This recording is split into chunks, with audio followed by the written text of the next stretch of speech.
Kasus COVID-19 di Indonesia, jumlah kasus terkonfirmasi positif hari ini COVID-19 menjadi rekor penambahan masih pasien terus sembuh dan bertambah. Kita ke informasi COVID-19 pertama, hari ini berdasarkan data kembali yang dihimpun dari terjadi Kementerian rekor Kesehatan. penambahan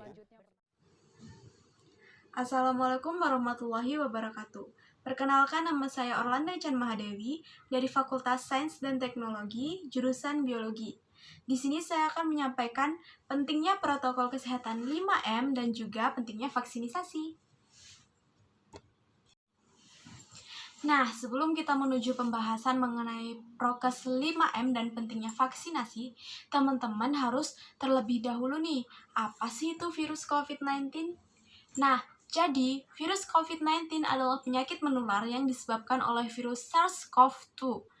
Nah, biasanya orang yang tertular akan mengalami gejala ringan hingga gejala sedang dan akan pulih dengan penanganan khusus. Namun, sebagian orang akan mengalami sakit parah dan memerlukan bantuan medis. Nah, selanjutnya saya akan menjelaskan mengenai dampak COVID-19. Nah, teman-teman, COVID-19 juga menyebabkan berbagai dampak negatif loh teman-teman, yaitu yang pertama, tingginya angka kematian, yang kedua, perekonomian yang semakin menurun, dan ketiga, terganggunya proses belajar mengajar. Selain itu masih banyak pula dampak-dampak negatif yang ditimbulkan oleh pandemi virus COVID-19.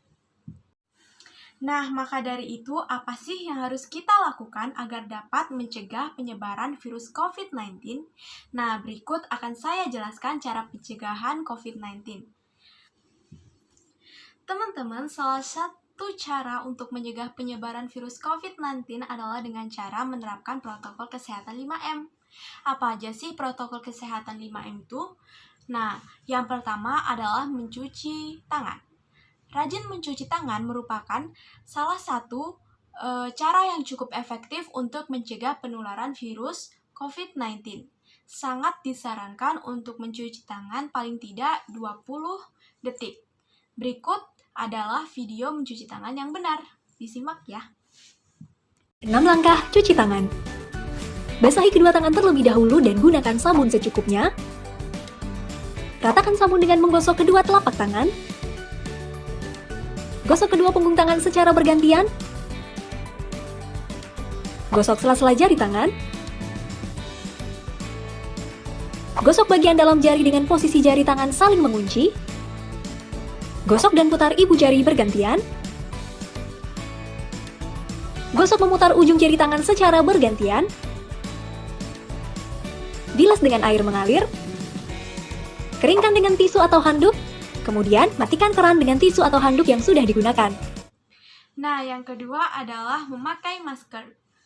Teman-teman tahu nggak sih kalau pada awalnya yang wajib memakai masker hanyalah orang-orang yang sakit.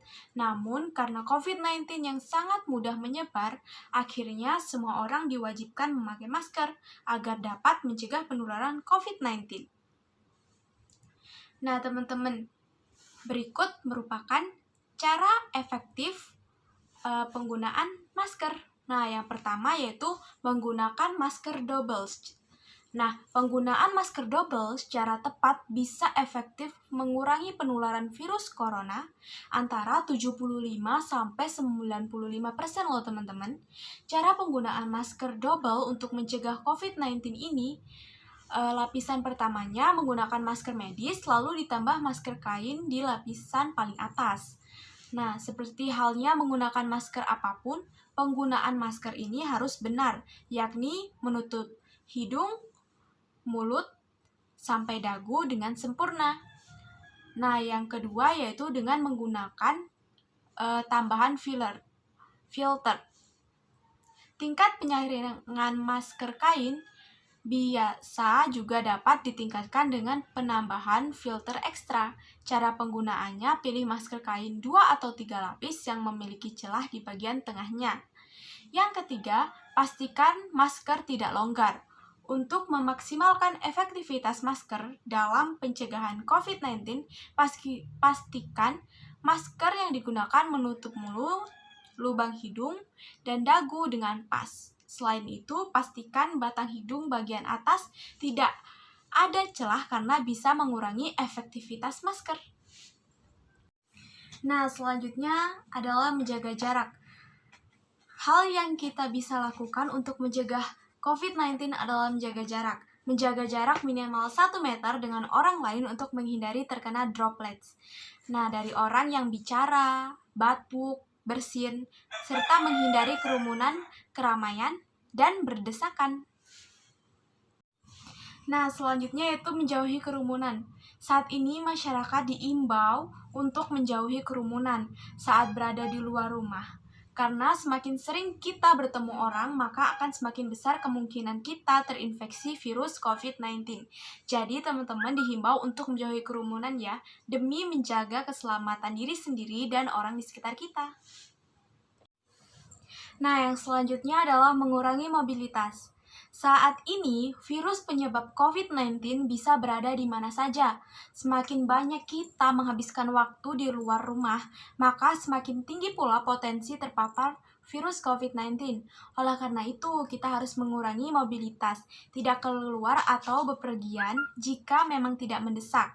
Berikut, kita simak video mengenai virus corona dan prokes 5M. Adalah virus corona. Virus ini sangatlah kecil, bahkan tidak terlihat oleh mata. Ia senang menempel di tangan dan dapat menyebar ketika orang yang terkena virus ini sedang bersin atau batuk. Virus ini dapat menyebabkan demam, batuk, bahkan sesak nafas. Syukurlah ada para dokter dan perawat yang siap membantu. Terima kasih ya. Lalu, apa ya yang bisa kita lakukan? Lakukan 5M. Yang pertama, selalu mencuci tangan dengan sabun minimal 20 detik. Kedua, jangan lupa memakai masker untuk mengurangi resiko penularan. Hindari kerumunan dan tempat ramai. Tetap jaga jarak dan bermain di rumah saja. Jangan keluar apabila tidak ada keperluan yang mendesak. Jangan lupa untuk makan makanan yang sehat dan bergizi ya. Ingat, hati-hati dan tetap waspada. Semoga sehat selalu. Nah, setelah kita membahas mengenai prokes 5M, selanjutnya saya akan membahas mengenai pentingnya vaksinasi. Sebelum itu, saya akan membahas terlebih dahulu apa itu vaksin. Nah, vaksin merupakan produk biologi yang berisi antigen berupa mikroorganisme atau zat yang sudah diolah sedemikian rupa sehingga aman dan jika diberikan kepada seseorang akan membuat kekebalan tubuh secara aktif terhadap suatu penyakit tertentu.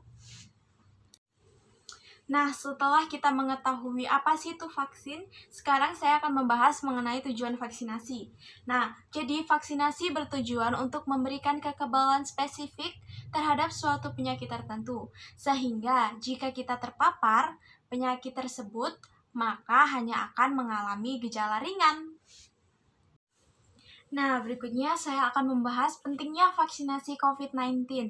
Nah, jadi tujuan yang ingin dicapai dengan memberikan vaksin COVID-19 adalah untuk penurunan angka kesakitan dan juga angka kematian akibat virus. Nah, vaksin juga dapat memperkecil kemungkinan terjadinya gejala yang berat dan komplikasi akibat COVID-19. Vaksin juga bertujuan mendorong terbentuknya kekebalan tubuh. Nah, berikut kita simak video cara kerja vaksin COVID-19.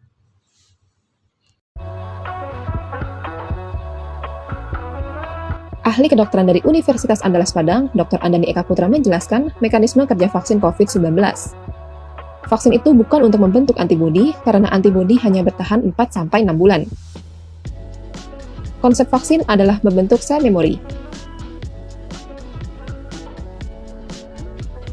Begitu ada virus baru masuk ke dalam tubuh, maka sel memori dalam sistem pertahanan tubuh akan mengingat mekanisme pertahanan yang dijalankan. Pada fase awal, ketika vaksin masuk ke tubuh manusia, antibodi akan terbentuk dan bertahan selama 4-6 bulan. Namun, sel memori sebagai pengingat akan tetap ada. Vaksin COVID-19 akan membantu tubuh membentuk kekebalan terhadap virus penyebab COVID-19 tanpa mengakibatkan kesakitan.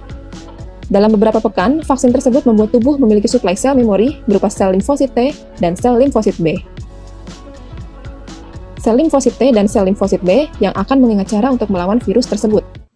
Demikian yang bisa saya sampaikan mengenai prokes 5M dan juga pentingnya vaksinasi COVID. Saya harap video tersebut bisa membantu dalam menerapkan protokol kesehatan 5M dan juga bisa mengajak untuk semua teman-teman untuk mau vaksin ya. Nah, demikian yang bisa saya sampaikan. Jika ada salah kata, saya mohon maaf. Saya akhiri. Wassalamualaikum warahmatullahi wabarakatuh. Dadah.